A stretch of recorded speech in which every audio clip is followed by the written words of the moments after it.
কুকুরের পেটে নাকি ঘি সহ্য হয় না।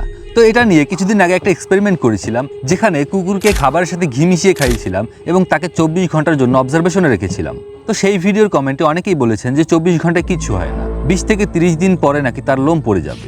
তাই এটাকে 30 দিন অবজার্ভ করব, মানে প্রত্যেক দিন একবার করে এটাকে দেখতে আসবো। তো 20 থেকে 30 দিন পরে যদি ওর লোম পড়ে যায়, তাহলে সমস্ত চিকিৎসার খরচ আমি বহন করব। আর 30 দিন পরে যদি এই কুকুরটি একদম স্বাভাবিক অবস্থায় থাকে, তাহলে আপনারা যারা এই কমেন্টগুলো করেছেন তারা সাবস্ক্রাইব এবং ফলো করতে ভুলবেন না।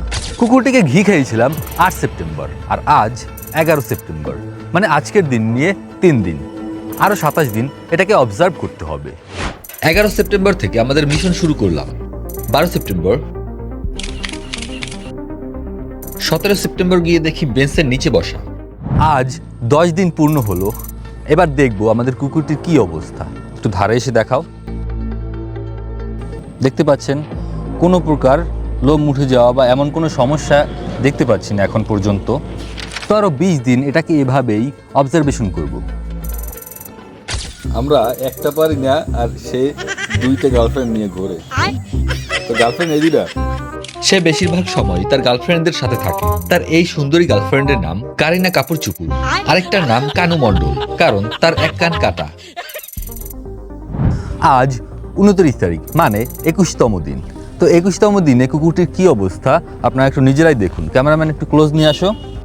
কোনো প্রকার পশম উঠে যাওয়া অথবা কোনো সমস্যা টাইপ কিছু দেখতে পাচ্ছি না।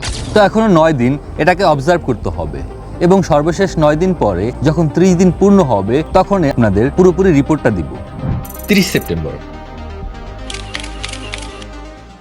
7 অক্টোবর কুকুরটিকে অবজার্ভ করতে গিয়ে দেখা মিলল বিরল প্রজাতির রয়্যাল বেঙ্গল কুত্তা। এই যে সে শুয়েছিল। কথা ছিল 8 তারিখ 30 দিন পূর্ণ হলে আপনাদের পরিপূর্ণ রিপোর্ট দিব, কিন্তু পার্সোনাল কিছু কাজ পড়ে যাওয়ায় সেই দিন আসতে পারিনি। তাই সব কাজ শেষ করে 15 তারিখ আসলাম। রাস্তায় আমাদের দেখেই দৌড়ে দৌড়ে আসছিল। তো আজকেই শেষ দিন, আর আপনারা দেখতেই পাচ্ছেন যে কুকুরটি একদম স্বাভাবিক অবস্থাতেই রয়েছে, কোনো ক্ষয়ক্ষতি হয়নি।